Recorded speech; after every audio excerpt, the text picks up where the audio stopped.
Hello dears, good morning. Today we are discuss about non-stoichiometric defect. Okay, and you can see in my first video, last video in about stoichiometric defects. Now that is your second defect is non-stoichiometric defect.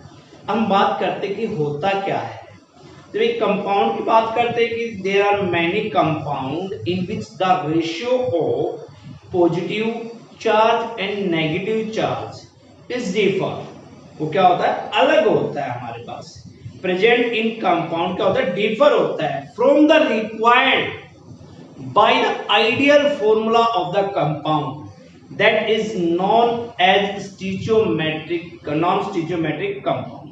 क्या कहलाए हमारे पास, such compounds known as non-stoichiometric compound। And secondary ये आपके पास उसको कहते हैं ब्रैथियोलाइट्स। इनको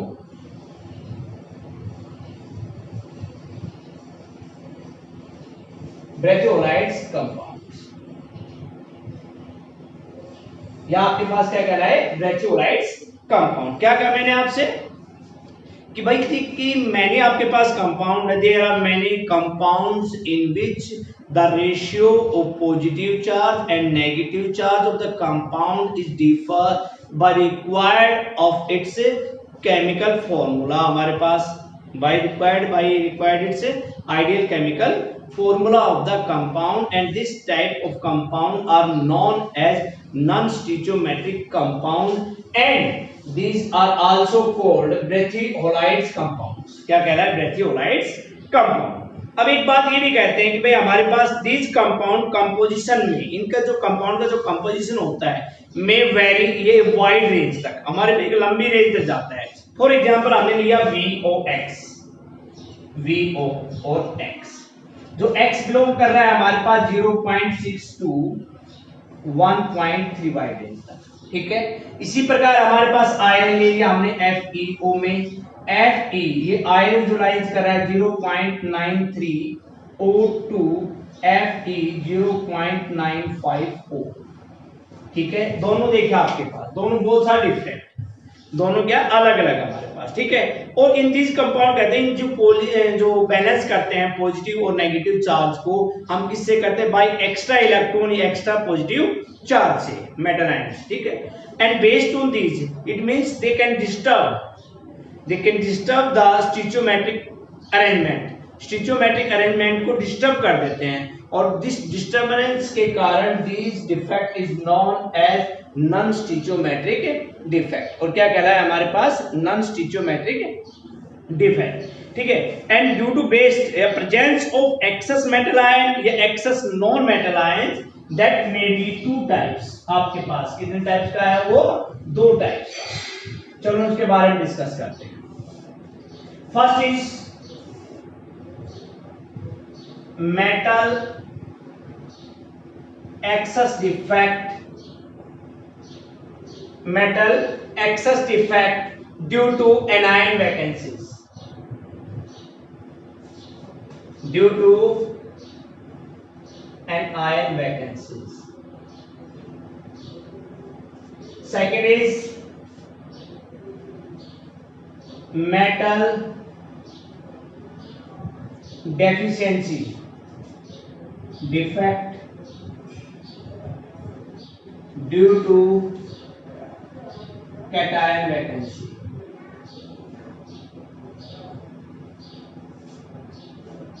इनके बारे में भी डिस्कस।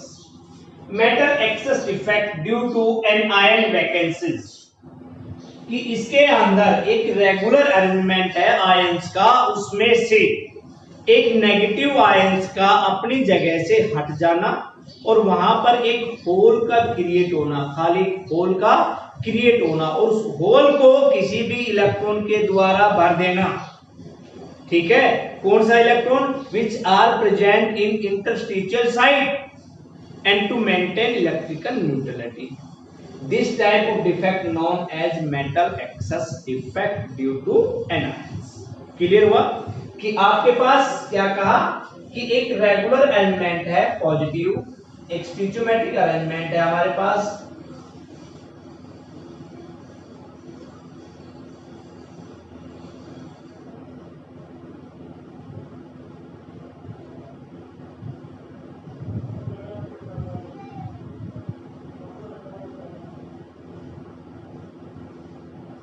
इसके पास, इसमें से एक एनायन का हट जाना यहां से और उसकी जगह एक होल का छोड़ देना, leaving a hole, and this hole can be filled up by a electron that to maintain electrical neutrality.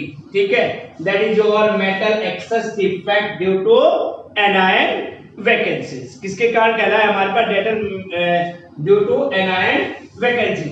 अब जो आपने ये होल क्रिएट किया है, ये होल क्रिएट किया है, दिस होल, ये आपके पास एक्स्ट्रा इलेक्ट्रॉन इन ओवरड्राइव हुआ है इसके ऊपर, इस इलेक्ट्रॉन ओवरट्रैक्ट on living hole called F centre. ठीक है, एफ सेंटर। और जो ये एफ वर्ड आया हमारे पास, ये एक जर्मन वर्ड है बच्चों, एक जर्मन वर्ड से आया हमारे पास, और जर्मन वर्ड है हमारे पास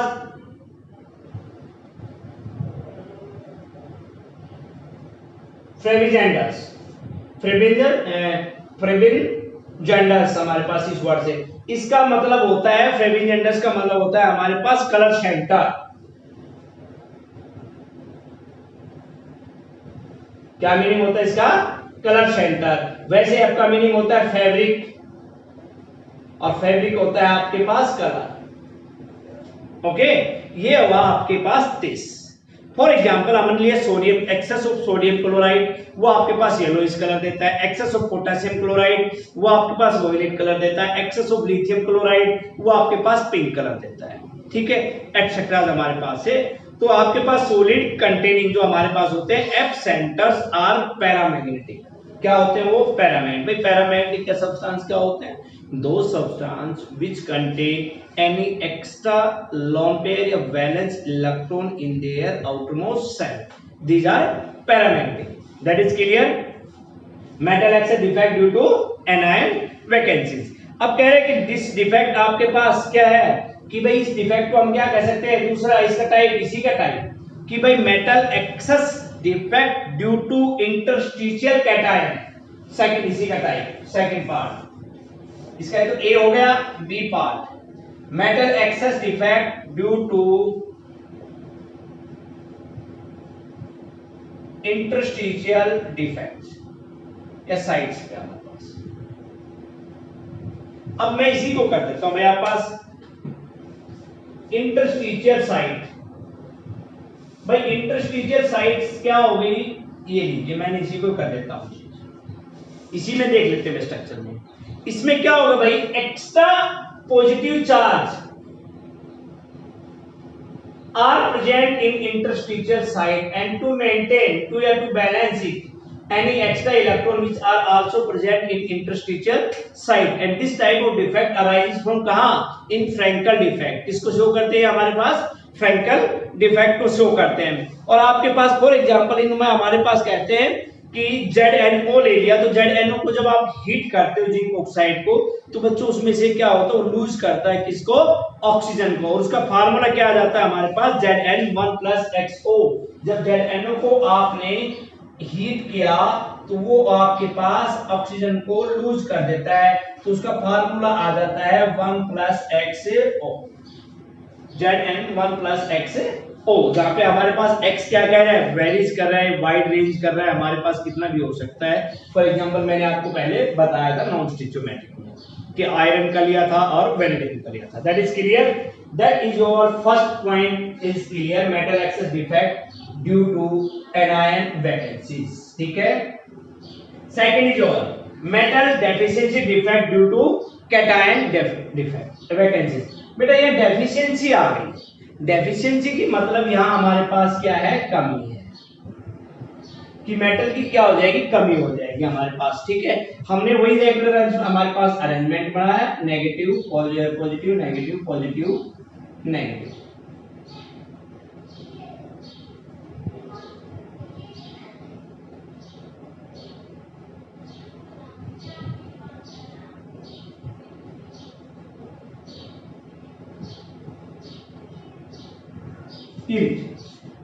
और इसमें क्या कहा उन्होंने कि मेटल डेफिशिएंसी में आपके पास कि those non-stoichiometric compound may have metal deficiency due to absence of a metal ion। ये लिखिए, यहां से एक पॉजिटिव को हटा दिया, ठीक है, due to absence of a metal ion. यहां से अब्सेंस हो गया मेटल आयन का, कहां से? In the interstitial site, interstitial site से। और this charge is balanced by किससे? From adjacent ion which have higher positive charge. और इस चार्ज को किससे बैलेंस किया जाता है? उससे हायर चार्ज। हमने यहां लगा दिया हायर 2 ले लिया, यहाँ पे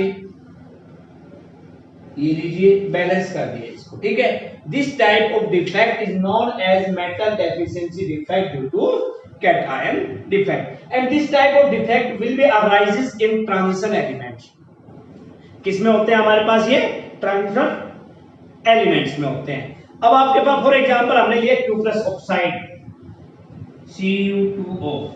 जब आपके पास क्यूप्रस ऑक्साइड आपने लिया है फॉर एग्जांपल, इसको लेबोरेटरी में हम प्रिपेयर करते हैं तो इनमें ऑक्साइड और कॉपर रेशियो जो होता है कि रेशियो ऑफ ऑक्सीजन और कॉपर का that is slightly less than 2:1।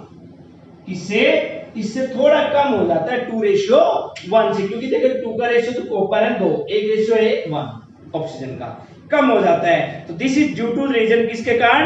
Some of the position which were be occupied by Cu positive ion। किसके कारण? because of some of position will be occupied by copper positive ion are vacant where some of position occupied by Cu2 positive ion। कि एक तो कुछ position किसके द्वारा ली गई? Cu positive के द्वारा, कुछ पोजीशन किसके द्वारा ली गई? Cu2 पॉजिटिव के द्वारा ऑक्यूपाइड की गई, ठीक है। और इसमें हमारे पास नॉन स्टिचियोमेट्रिक अनदर एग्जांपल आपके पास है, you know that iron FeO लिखा था आपने। FeO क्या करता था हमारे पास? इसमें लिया उन्होंने एक 0.93 लिया, एक 0.95। तो इसका मतलब आयरन ने भी उसने हमारे पास दो चीजें दिखाई, एक +2 शो किया और एक हमारे पास +3 शो किया, ठीक है। और दिस टाइप ऑफ डिफेक्ट हमारे पास अराइजेज होते हैं कि भाई मेटल एक्सेस कंपाउंड कंडक्ट करते हैं हमारे पास N type semiconductor and metal deficiency excess defect, sorry metal deficiency defect show करते हैं हमारे पास P type semiconductor. That is clear. ये आपका था नॉन स्टिचियोमेट्रिक कंपाउंड। आपके पास these are two types, metal excess defect due to anion vacancy and metal excess defect sorry deficiency defect due to cation vacancies। Next is your impurity defect। Next,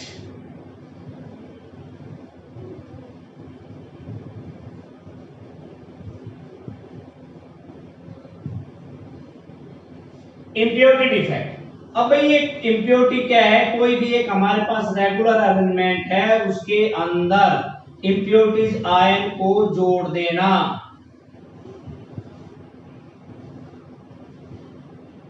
किसको जोड़ देना? Ions of impurities of ion, impurities ion को जोड़ देना हमारे पास। ये regular arrangement हमने किसका ले लिया बच्चों? NaCl का ले लो, या आप ले लो AgCl का, किसी का भी ले लो। इसमें हमने इंप्योरिटी डाल दी कैडमियम CdCl2 कैडमियम क्लोराइड, इसमें हमने डाल दी SrCl2 की। तो देखो भाई एक पॉजिटिव हट जाएगा यहाँ से और उसकी जगह क्या आ जाएगा? 2 पॉजिटिव, यानी कि Sr2 पॉजिटिव आ गया। हटा क्या यहाँ से? रिप्लेस क्या हुआ? Na पॉजिटिव का। तो इसमें हमारे पास इंप्योरिटी डिफेक्ट क्या होता है? कुछ आयनिक सॉलिड होते हैं, those ionic solid in which the adding of impurities ion. इसको हम क्या कह सकते हैं? Adding of impurity ion. किसको? इंप्योरिटी आयंस को जोड़ देना हमारे पास। और कई बार क्या होता है भाई कुछ कंपाउंड्स के अंदर, if the impurities ions have different, if the impurities ions have different valence state than that of host ion, उसके होस्ट आयन मेन आयन से उससे क्या हो जाती है? डिफरेंट हो जाती है। It means some of vacancies are created, और उससे कुछ वैकेंसीज क्रिएटेड हो रहा पैदा हो जाती है, प्रोड्यूस हो जाती है हमारे पास यहाँ पर। फॉर एग्जाम्पल हमने ये ले लिया आपके पास, ठीक है, that is your impurity defect, that is your impurity defect हमारे पास, ठीक है। ये आपके पास एक कैटायन से हमारे पास क्या है, डायवैलेंट कैटायन आ गया उसमें हमारे पास। तो we are discuss about non stoichiometric defect that may be two types, metal excess defect due to anion vacancies, metal excess deficiency defect due to cation vacancies, और मेटल एक्सेस डिफेक्ट था जो due to anion vacancies था, उसमें था हमारे पास कि metal excess defect due to interstitial ions. ये आप लोगों ने पढ़ा, देखिए इस वीडियो को लाइक कीजिए, ठीक है, आपके पास हो इसको देखिए, बार बार रिपीट कीजिए, and that is your defect will B completed. Thank you.